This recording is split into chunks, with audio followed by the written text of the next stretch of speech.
It was a quiet morning in the vast mansion of Victor Langston, a billionaire known for his steel heart and unshakable pride. The golden light of dawn poured through the tall French windows, brushing over the marble floors and grand chandeliers that glimmered above like silent witnesses to a man who had everything except peace. Victor had built his empire from the ground up, earning wealth that stretched across continents, yet he'd long forgotten the warmth of a simple smile. His world was built on contracts, rules, and trust no one.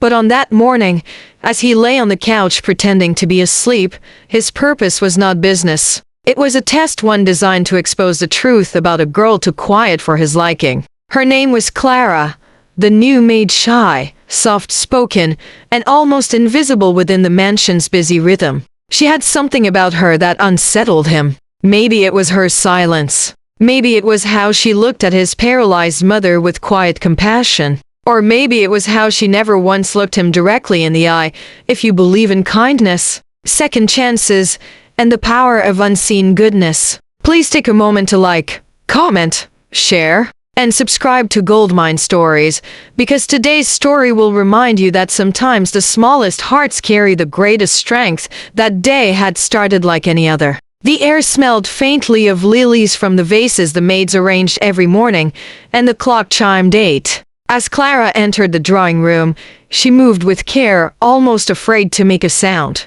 Her uniform was neat, though a little worn at the edges, and her hands trembled slightly as she began. Cleaning the table near where Victor slept, on the polished wood lay a few crisp $100 bills that Victor had intentionally left scattered, bait for temptation. He'd heard rumors, small whispers among staff, that someone had been taking small amounts of money. He didn't know who, but his instincts told him to test the quiet one. He thought she was weak, shy enough to slip a note or two when no one was watching. Clara's eyes landed on the money, and for a moment, her breath caught. Her hands froze mid-air as the soft breeze from the open window brushed against her face. Her reflection shimmered faintly in the polished surface, and for a heartbeat, Victor could almost feel her thoughts racing. He kept his breathing steady, pretending to sleep, curious to see what she'd do, but what happened next made his chest tighten in ways he didn't expect.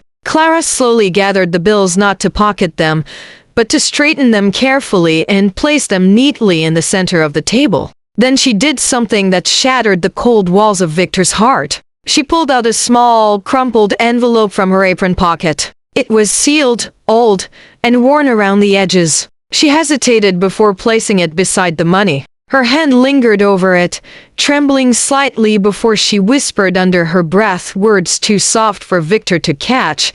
Then she stepped back, her eyes glistening, and quietly resumed dusting the nearby shelf. Victor waited until she left the room before sitting up and reaching for the envelope. It was addressed to him, handwritten, simple, for Mr. Langston. Inside were two things: a small folded note and a faded photograph. The note read, "Sir, I found this money yesterday under the couch while cleaning, but I didn't know who it belonged to. I didn't want to assume. I'm leaving it here so it can be returned properly. Thank you for giving me work. It means more than you know." Clara. The photograph was of a young girl, maybe 10 years old, in a hospital bed holding a teddy bear. On the back, in the same neat handwriting, were the words, "My little sister and I'm saving for a treatment." For the first time in years, Victor felt something break inside him. The weight of his own distrust pressed hard against his chest. He had tested this girl, humiliated her silently, expecting greed, and instead found grace. He leaned back in the chair, staring at the picture, remembering how his own sister had once suffered when he was too busy chasing profits to be there. The memory he'd buried for years now clawed its way back into the open.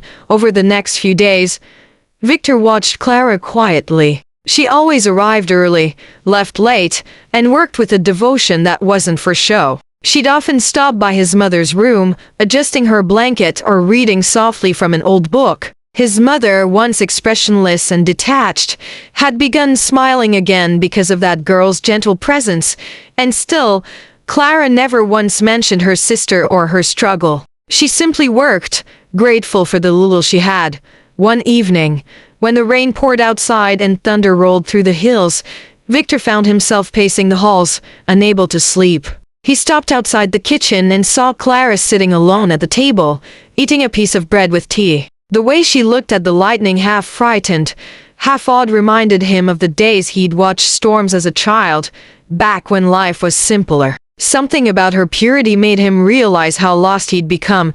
The next morning, Victor called his accountant and quietly arranged a donation under Clara's name to a hospital specializing in pediatric care. He didn't sign his own name on the form. He wanted her to believe it was a miracle, not charity. But when the hospital called her that evening with the news that her sister's treatment was fully funded, Clara broke down, crying in the hallway. Victor watched from the doorway, hidden in the shadows, feeling something in him heal as her sobs filled the air, not of sadness, but of relief. The next day, Clara came to work with tear-swollen eyes but a brighter smile than he'd ever seen. She worked with a lightness that filled every corner of the mansion, humming softly as she moved.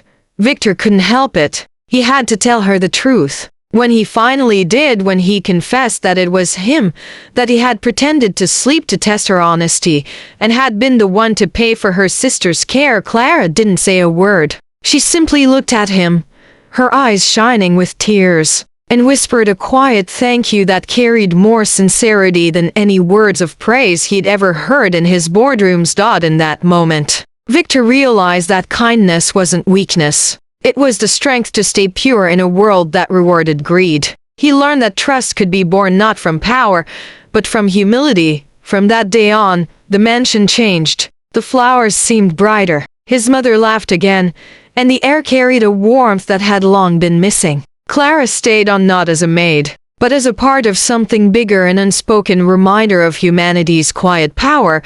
If this story touched your heart or reminded you that kindness can change lives in the most unexpected ways, please take a moment to like, share, and subscribe to Goldmine Stories, because stories like these deserve to be heard. And before you go, tell us in the comments below, what would you have done if you were in Victor's place that morning?